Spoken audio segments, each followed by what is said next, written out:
Well, yeah, let's begin. First of all, welcome everybody to the talk today. Those who are joining live, those who are watching this after the fact. It's really great to be speaking to all of you today. Want to thank Samantha and G-PACT in particular for inviting me to give this webinar to all of you. And when I was speaking with Samantha about topics, she suggested navigating the healthcare system as one to take on. It's a pretty big mission and, unfortunately, there's no like one miracle solution to fixing the many challenges all of us face in the healthcare system, but it's what I'm going to be focusing on today. So I'm actually a cardiologist based out of Raleigh, North Carolina. And a significant amount of my practice is dedicated to taking care of people with various dysautonomias. I see a lot of patients with POTS, orthostatic hypotension, something called inappropriate sinus tachycardia. Since I'm not a GI specialist, I don't have a large part of my practice dedicated specifically to gastroparesis. But it is something that goes along with many of the conditions I treat. Regardless, today's talk is not going to be about specific health conditions, and unfortunately, in this format, I can't give one-on-one advice to anyone regarding their personal health conditions. But I hope that what we're going to cover today will be helpful to anyone, trying to get a chronic health problem solved within the current healthcare system. Feel free to ask questions along the way. I'll open it up at the end, but you can also put them in the chat box, and Samantha will ask them as we go, and we'll go from there. So, with that in mind, we'll get started.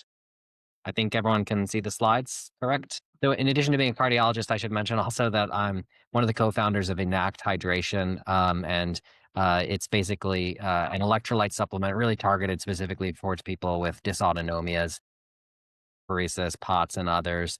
It's a very high sodium, neutral flavor electrolyte supplement. We've been really excited to collaborate with Samantha and G-PACT on it, and we'll come back to that a little bit later. Okay, so I'm going to start with a very blunt warning. I did not create the healthcare system. There's a lot of things about it that are really far from ideal, both for patients and physicians. And I'm going to try to go over what those are and why they are the way they are. And then talk about ways that both of us, physicians and patients alike, can kind of navigate around those limitations to have, the most positive and fruitful collaborative relationship possible. So this first slide just kind of highlights the sort of base problem, which is that there's a really significant mismatch between healthcare services and the need for those healthcare services in this country. A lot of that is driven by the fact that there's just not enough doctors for the amount of people that are out there, and because healthcare has really changed over the past 50 years from treating acute one-off health problems to managing chronic conditions that require multiple visits per year. That has really exposed just how sort of inadequate the current healthcare system is. And as a result, wait times to see physicians are pretty long. I'd say national average is probably around 30 to 40 days. And in many places around the country, it's even longer. Boston, as you see here, is a 70-day wait time for a specialist visit. And that's despite them having, many of the best hospitals in the world there, which are very large. And in case you're wondering, on the other side with physicians, it's not like we're just not working that hard or seeing that many patients. In fact, physicians are seeing more patients than ever. And if you survey physicians, as this slide shows, one of the sort of number one things that physicians are facing, two and three, as a matter of fact, is feelings of overwork or burnout. And if you go down, about a third of physicians think they have unsustainable work hours and unsustainable patient caseloads. And so, the wait times are long, but it's not because physicians aren't working as hard as they can. They are. There's just really not enough of them. Because wait times are so long and because we're really doing our best to get patients in the timeliest manner that we can, there has been a lot of downward pressure on appointment duration. And so appointments have gotten shorter and shorter over the years. Maybe 20, 30 years ago, you could spend 30 minutes, 60 minutes with a doctor. Now it's really more like 15 to 20 minutes, even for a new patient appointment. And unfortunately, that's the only way that we can reasonably accommodate new patients who are trying to come into the system and not give them a 3 to 6 month wait time to be seen. On top of all that, we're also kind of bound by the way that healthcare is paid for. Ultimately, hospitals and healthcare systems have to, generate enough income to stay open. And a lot of that is really dictated by the Center for Medicaid and Medicare Services, or Medicare and Medicaid Services. Even if you don't have Medicare or Medicaid, this sort of huge governmental organization, which covers tens of millions of Americans, really kind of sets the tone on what is paid for in healthcare and how much is paid for it. And private insurers generally kind of follow their lead, and they're really behind in a lot of important ways. Number one, reimbursements to physician practices have been flat for 30 years, despite inflation. So, in real dollars, the amount that a physician practice gets paid for seeing a patient in the office has steadily decreased over several decades, and that's even though hospitals, where surgeries and hospitalizations occur, have seen an increase. So this financial pressure has also sort of forced physicians to see more and more and more patients to keep up with it. In addition, CMS is really not great about covering virtual healthcare. So, video visits, my chart message exchanges, phone calls, really most reimbursements are focused on face-to-face interactions with patients, also known as office visits. And private insurance companies generally follow suit. And so, since this is the only way that a medical practice can generate revenue, and obviously you need to generate revenue to have a viable, practice, the focus is really on visits, face-to-face visits. And so the net result of all of this is that appointment wait times are really long. Physicians are seeing north of 20 to 30 patients per day. A typical physician will have anywhere between 3 and 5,000 patients under their care. So that's, 5,000 people asking for medication refills, sending follow-up questions, needing, a timely follow-up visit. Appointments are pretty short, and then the interaction between those appointments can be somewhat limited. The result for the patient, sorry, those are the bullets here. The result for the patient is that you get a pretty condensed visit with your doctor. You may not feel like you have enough time to really explain everything you've been experiencing and get your questions answered. You may have a hard time hearing back from or sort of getting your questions answered from your doctor between your visits. And there's a significant risk of your care being sort of delayed or your needs being unmet. And and it's a very frustrating experience. I've been on both sides of this, and I know that as a patient, it can be really difficult. With all that being said, the solution isn't just to be helpless. You can't control the system, but you can optimize for it. And there's a variety of ways, which I'm going to try to cover today, where we can sort of accept the limitations of the healthcare system and work around them to optimize healthcare outcomes. It's not ideal. Obviously, the ideal would be a system where you had long visits with the doctor and sort of free discourse back and forth between in-person visits. But that's just not, unfortunately, a likely reality in the near future. So we have to sort of work with what we get. So I'm going to be talking about things that you can do before health visits, during the visits, and after the visits. That, from my standpoint as a physician who sees 30 plus patients a day, result in those visits being much more productive and much more likely to get to what you need. So before the visit, a real key thing is picking the right doctor. You're going to have to wait probably several weeks, if not several months, to see a doctor. So you want to make sure that that waiting is correct, and that at the end of it, you're going to see someone who is qualified to treat the condition that you have. Within specialties, there's a wide range of skill sets and focuses. So, as I'm sure most of you know, not all gastroenterologists treat gastroparesis or really have any idea what to do about it. Likewise, not all cardiologists treat POTS. And so you really want to maximize the likelihood that you are going to see someone who is even able, within their skill set, to take care of you and the problems that you have. It can be difficult, but typically now most physicians have profile pages where they list some of their clinical interests. If they're an academic physician, meaning they work for a university medical center, they may have written papers on different topics, and from that you can kind of see the things that they focus on.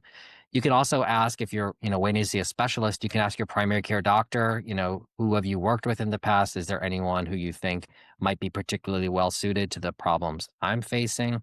You can even ask your primary care doctor to call over, and speak to somebody they know in that practice and find the right person, or you can try doing that. And you can even make multiple appointments. And so, have three doctor's appointments lined up over the course of a month. And if the first one is what you need, great, you can cancel the others. But if it's not, then you're not restarting the clock for another several months waiting to see someone else. So that's something to consider. Once you have an appointment set and you're anticipating that visit, what you can do is really just get organized. So you can start by getting any previous records you have together. Unfortunately, the healthcare charts of different health systems often don't talk to each other. And it's crazy in 2025 that that's true. But it is, and there's a lot of reasons for it.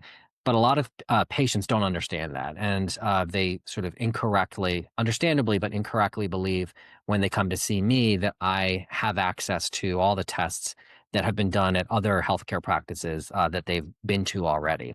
And that is often not the case. And so it's really helpful if you can obtain printed copies of the tests that you've already had, and send those in advance to the doctor's office. Do not assume, unfortunately, that your referring doctor has done that. Um, and then bring copies of those records with you. And I know it sounds frustrating, like, right? Like, what a crazy dysfunctional system where, Dr. A doesn't send records to Dr. B, Dr. B can't access them. It happens all the time, though. Patients come to me for a second opinion on a test they had, and we don't have the test that they had. So I can't really comment on it because I don't have it and they don't know. So, bring as much of that data as you can. With that being said, focus on like the high yield stuff. It's not great when we come into a patient's room and they have like 500 pages of documents in front of them, simply because we know that it's going to take a long time to go through that, and it's going to go way beyond the bounds of the appointment. And likewise, it's almost never the case that there's 500 pages of high yield information available about somebody. So if you're going to bring records, I would really focus on diagnostic tests, labs, and other sort of objective things that have happened, that person can review. We don't need just printouts of every office visit note you've ever had with every doctor. There's a lot of stuff in there that is repetitive, never changes visit to visit, and it's just kind of a waste of paper. So if you can try to condense it down to 10 to 20 pages, and bring your own copies, don't assume that we have them. I know it's frustrating, but it's true. It also helps to just think about your story, like your experience as a patient, and what you've been going through, and how you're going to present it. Because the way in which you present it is going to lead the doctor down, a certain thought process, and you want to make sure that you are presenting it accurately. Um, and so, for each symptom that you've been having or problem that you've been having, the things that you're going to want to reflect on in advance and be prepared to talk about are, when it started and how long it's been going on for, how often it occurs, what kind of triggers make the problem occur, anything you've noted that makes it better or worse, any medical treatments or other therapies that you've already attempted, and what happened, what helped, what didn't. And if there's a family history of it, try to get information about which family members have it, what age, it started for them, what diagnosis they have, what treatments they've received.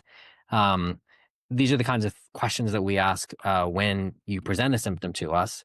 And a lot of times people like have no clear answer to these, what should be fairly clear questions. So if you can think about that in advance, and take some notes, it really helps just streamline the exchange of information from you to us.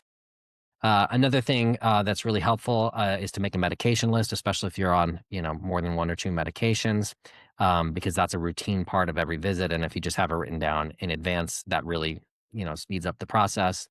Like I said, write down some notes and questions, and then do some research. I don't encourage patients necessarily to do a deep internet dive on their symptoms. It can sometimes lead you down some weird detours that aren't completely accurate, and maybe cause you unnecessary stress that isn't warranted for what ends up being the right answer. But it just does help to have some like basic familiarity with the big concepts and the kind of terms that get thrown around, so that when some of those terms and concepts are reflected back to you during the visit, it's not like the first time you've ever heard them. So that's like my pre-visit kind of recommendations. During the visit, arrive a little bit early. Especially if you're seeing someone for the first time, there can be some intake paperwork and other stuff that you have to do. And if you show up at the time of your appointment, sometimes that can drag on into your appointment and sort of shorten the time that you have with the doctor. You can sometimes facilitate that by doing any paperwork online if it's offered to you by the medical practice. Sometimes they'll email and invite you to fill out forms online. Um, Bring the notes as we described and a copy of any records. If you're there to get a second opinion, which is completely fine, and I see patients there for second opinions all the time, you should just mention that up front so that they know that you're already plugged in with someone else and you may be transitioning, and they can kind of tailor their recommendations to that. And then a final thing that's a brief note, but a really crucially important one is when you're talking, at least initially, really try to focus on your subjective experience and not what you think is going on, like not the diagnosis that you've concluded you may have. It's not to say that, we don't want you to do research. And like I just said, it's a good thing for you to get educated about, the various possibilities out there. But you want the doctor to reach his or her own conclusions. And if you just focus on a diagnosis, it doesn't allow us to really evaluate whether that's the correct diagnosis, because we don't really know how you got there. And presumably, if you're not yourself a physician, you may not have a lot of experience reaching a correct diagnosis and sort of the steps that are involved in that. And so, what's really better is just to focus on what you feel, what you've been through, what your symptoms are, the sort of list of sort of conditions that I mentioned earlier about the symptom that are relevant. That I think allows the doctor to form an unbiased opinion about what's going on and make some recommendations. And at the end of that, if you think the doctor is like way over here and you're over here with what you think is going on, it's perfectly valid to ask like, hey, do you think I could have this, gastroparesis, for example, or whatever. But just don't open with that because it just changes the whole visit and biases everything towards that diagnosis that you raised rather than what might be the right diagnosis, which could be something different. All right. Next thing, which I'd recommend, is advocate for yourself without antagonizing anybody. This is important. It's really frustrating being a patient in America in 2025. There's a lot of things that just aren't smooth, are frustrating, are a little redundant, and when you're advocating for yourself and you're trying to get answers and you're trying to get solutions, it's undoubtedly very frustrating when you encounter those problems. But the solution is not to become openly antagonistic with a member of the healthcare team, because that is not going to serve you well in the long term.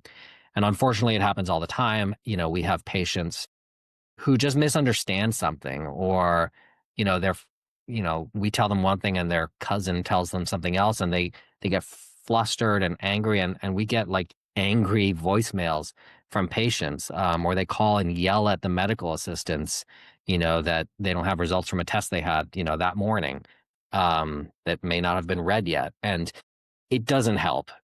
It's not going to make things go faster. If anything, it's going to make things go slower for you, and it's going to be harder to have a effective therapeutic relationship with the doctor. And unfortunately, I've had to terminate my relationship with some patients because of the way that they behave towards me or members of my staff. So it's frustrating, and anger is an appropriate response sometimes on the patient side, but becoming openly hostile is it's not going to help you. And I really don't recommend doing that. Um, as you're wrapping up the visit with the doctor, it's also helpful, I think, if you have a plan in place, like we're going to try these supplements, or we're going to try this medication, or we're going to try this exercise or therapy or whatever, it's reasonable also to say like, okay, if that doesn't work, what can I do next? Because the physician, first of all, should already be thinking along those lines. And it may be something that they can just tell you right then, and save you a back and forth or another visit. It happens all the time. Like we're going to start a new medicine. If the medicine doesn't work at this dose, we're going to double the dose. And so my patients will often and appropriately say to me, okay, like I'll give it 2 weeks. And if I'm not getting any benefit and there's no problem either, I'll try doubling the dose. And I'll say, perfect. If that still doesn't work, let me know. And so you can just kind of start a little bit of contingency planning during that first visit, so that again, like you don't have to necessarily, have a follow up to make every little change. You can start sort of adjusting things on your own. Toward the end of the visit, certainly it's important to ask any remaining questions if there's time, and they're important. But I would be cautious about, 15 minutes into a 20-minute visit, pulling out, 3 pages of paper, with single space questions on them, because it's just not going to happen. The physician is unlikely to be able to spend an hour with you, and you on your side also have to kind of prioritize what's important. So focus on the things that really matter. Um, During the visit, it's very reasonable to ask the physician, him or herself, when should I see you again? How can I follow up with you? If I, don't feel like this is working, how should I contact you? And try to understand what their preferred methods are. And some may not be that helpful. Some may be like, I don't know, make an appointment. But some, like me, give patients ways to get in touch, that are manageable to us. And then finally, ask if you should be tracking or paying attention to anything that you haven't been. So, for example, should I be measuring my blood pressure? Should I be, keeping a food diary? Should I be keeping a symptom diary? Like, is there something that I can be doing on my side as a patient that would be helpful, to make these visits more fruitful? That's, always a helpful thing to do. And then finally, after and between the visits, you know, undoubtedly, things will come up. Either the medicine or therapy or whatever that you agreed on won't work, or you'll have a test and maybe you'll have questions about the results.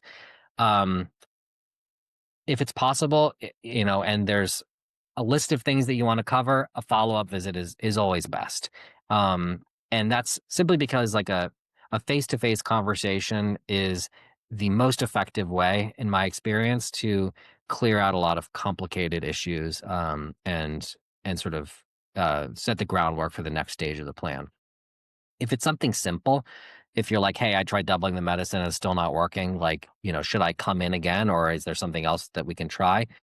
That's perfectly fine. But if you're going to send a message through the portal, I would just encourage you to keep it focused, make it clear what your question is, and defer anything that's really not urgent, like anything that could wait. Like, oh, I had just sort of a question about this test result. If you have an appointment, coming up in a few weeks and they didn't mention it themselves, you can just wait until the appointment to ask about it. Um, and the reason I say all this is because the number of portal messages that come in to physicians has been increasing like exponentially over the past several years. And most doctors are receiving probably between like 20 and 50 per day, from patients.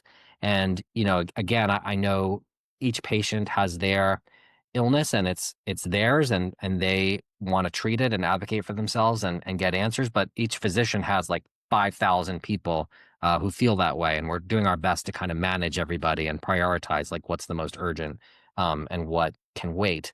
And so, if you send like multiple messages per week sort of unprompted, it becomes a lot. And in addition, we don't get paid for answering those messages. So that's like usually an hour or two of time at the end of the day, often at home, where we're trying to answer those. So just like, for the sake of your therapeutic relationship with the physician, I would try to keep those concise and clear so that they can, answer you right away without having to read through, multiple paragraphs about what you've been experiencing, because it may be like the 40th message they've gone through that day, and like their kids are screaming in the other room, and it's not going to get you a clear answer because they're going to have a hard time trying to kind of understand what it is you're asking.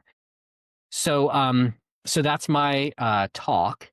So at this point, I can transition to sort of an open forum and let everybody ask questions. Bottom line here, again, admittedly and openly, this is not a great system. It's not, how I want to take care of patients, and it's not how patients want to be taken care of, but it's a system that we have. It may change over time. Hopefully, the number of physicians will improve over time, although currently that's not exactly what's being projected. The way that healthcare is, paid for may change over time with insurance. What we have right now, it seems like it's probably not long-term sustainable, but it's what we have. These are the pressures, that are being faced on both sides of the desk when you go into a visit. And I think that these things, which are very doable, will hopefully enable you to have a more productive visit that is more likely to give you the answers that you need and more likely to have a good relationship with a doctor who can follow you for years and take good care of you. It's certainly, what we as doctors are trying to provide. Thank you, Dr. Kelly, for all of that. I know I was actually taking notes while you were talking, just as a reminder for myself to really try to advocate during the appointments and really remember to how to keep things straight and to not bombard my primary with messages as much as I really, really want to. We did have a couple questions come in through the chat that I wanted to mention.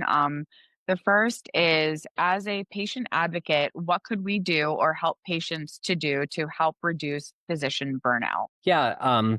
Thank you for thinking about that and thinking about physician burnout.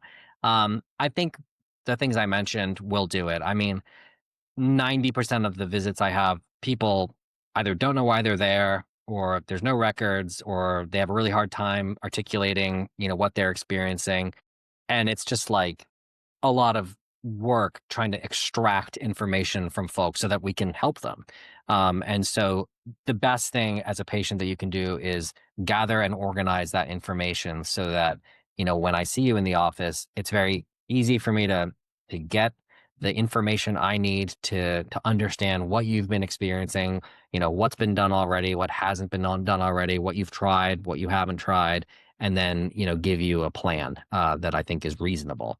Um, and so that's really the main thing. The burnout in large part just comes from visits that are disorganized, where there's a lot of time and effort spent gathering information that should be sort of already present when we walk in and start talking to you. Next question is, if my records at one health practice are not available at another, would you suggest having a central place for all records, even if that's private? Yeah. I mean, you as a person who gets healthcare should try to keep copies of any important records for yourself. Because as I mentioned, they don't necessarily convey from one system to another. And and you may not, if let's say you see a doctor and their practice closes, like you may not be able to easily get your records later on. So you definitely want to try to keep records in real time. And I have some patients, who keep binders, with different tests they've had on different dates, and people trend their lab values over time, and that's really helpful when they can bring that with them. I think that the likelihood over the next several years of true integrated healthcare records across all practices is zero. Unfortunately, electronic health record systems use that lack of compatibility as a selling point. They'll say, come over to our system, which, 50% of doctors have. You'll suddenly be able to access all their records. And so it's something that is actively resisted by the tech, and nothing short of government intervention is going to fix that, and that is very unlikely to happen anytime soon. If anyone else has any questions and wants to either raise your hand or unmute, you can feel free. Hi, Hi, Shelly. Dr. Kelly. Hey, Thanks for your presentation. I'm interested. I work as an executive director in a nonprofit, Miles for Migraine, and we have a lot of patients with dysautonomias. And so we're particularly interested in learning more ways to support our patients who have multiple chronic conditions. In addition to dysautonomia, some patients have up to 15 chronic conditions, and this is a real problem. So I'm not quite sure how to, I have a lot of questions, so I'm going to try. There's so many questions. yeah, One question is, what can the healthcare system do better? For example, when you go on Facebook closed groups, there's a lot of patients, just exchanging ideas. I can tell you in the migraine space, I see a lot of misinformation there. The most evidence based uh, support and information are from the nonprofits. Yeah. And I do see sort of a disconnect between the medical community recommending patients go to nonprofits for helping to manage, treatment and support, education. Do you as a physician recommend that to your patients? How do you feel about that? Yeah. Great questions. And thanks for the work that you're doing. It sounds like you're helping a lot of people in need too.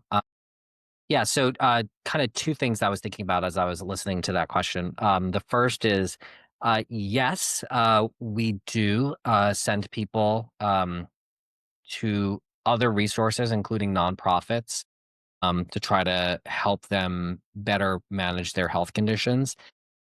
On the cardiology side of things, the American Heart Association has tons of resources for patients, which I recommend all the time, and local chapters and local events that help support people for more specialized, or rather more specific problems, like dysautonomias. There's some organizations that we work with, and sort of online resources that I've vetted that I recommend to folks as well. I think a lot of that is just a matter of awareness and relationships. I think doctors love it when they can recommend resources to patients that will help those patients become more educated with more, accurate and reliable information, so that we don't have to spend a lot of the visit dispelling myths and rumors that they read online. But a lot of physicians just may not be aware of those. So, I know a lot of the work that organizations like yours and G-PACT do are connecting with physicians and making them aware that these resources exist. I think that's just work that is ongoing, to reach those people and make sure that they know that this is something they can recommend to their patients. Professional meetings are probably a good place to make those relationships, and I know that there's a lot of those happening on a regular basis. As something else I was thinking about, as you mentioned at the beginning about people facing multiple chronic conditions, 10 plus chronic conditions.